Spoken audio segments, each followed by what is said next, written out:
The opioid crisis has overwhelmed communities across Canada, and Thunder Bay continues to be among those hit the hardest.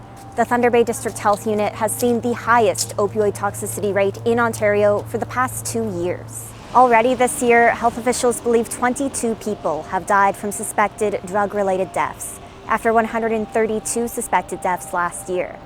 But on the city's south side, people in recovery are giving back. People Advocating for Change Through Empowerment, or PACE, offers a drop-in center run entirely by people with lived experience of addiction and other social challenges. It's a safe space for some of the community's most vulnerable, where people providing services really understand what their clients are going through. It's nice to wake up every morning and talk to you. Sometimes they just want us to listen. Sometimes they need help. We're here to help with whatever they need. I was in active addiction for 12 years and I got sober. I've been 16 months sober now, right? So once I got sober, I took a position with the warming center and I've been here ever since. I love the clients. I love the staff and the people that I work with. And they do also help with grief.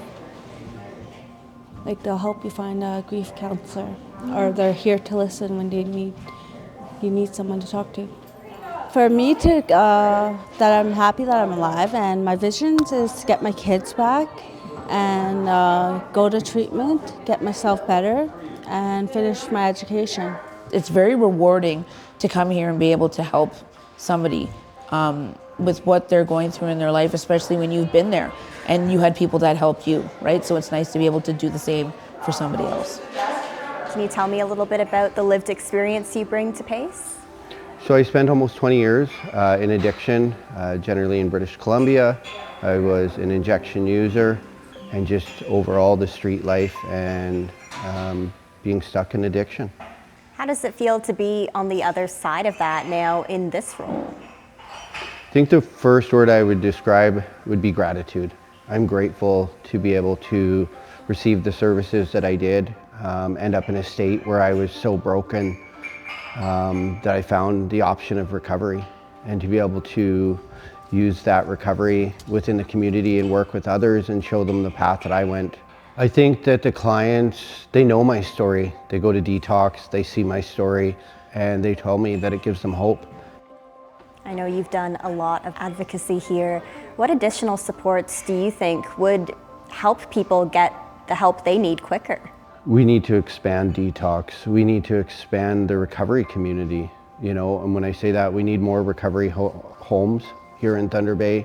We need more treatment options, and we need more funding to be able to send people out of the city so that they maybe can find that connection that they're looking for. Georgina here has built a team on people that are in recovery, herself being in recovery, and having that peer-led, it changes it. It allows the clients to feel safe.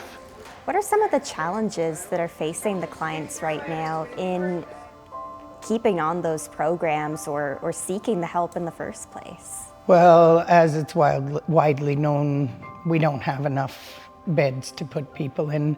It's really heartbreaking when you help a client get through into treatment. They fight, they stay in it, and then they get out and they're put right back in the environment that they were living in before.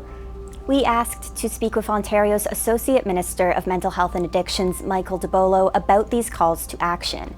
The Ministry of Health's office provided an emailed statement saying this year's budget includes nearly $400 million in additional funding for mental health and addiction services. The Addictions Recovery Fund has added 500 recovery beds, with more than half earmarked for the North, though we don't know how many beds will be in Thunder Bay or when they'll be available. We're always fighting the stigma battle.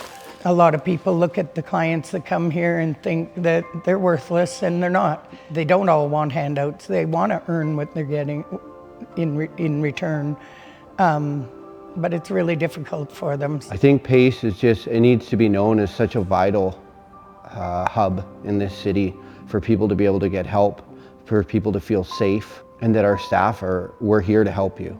We're here with no judgment, there's no stigma, and we're here to support clients in any way we can.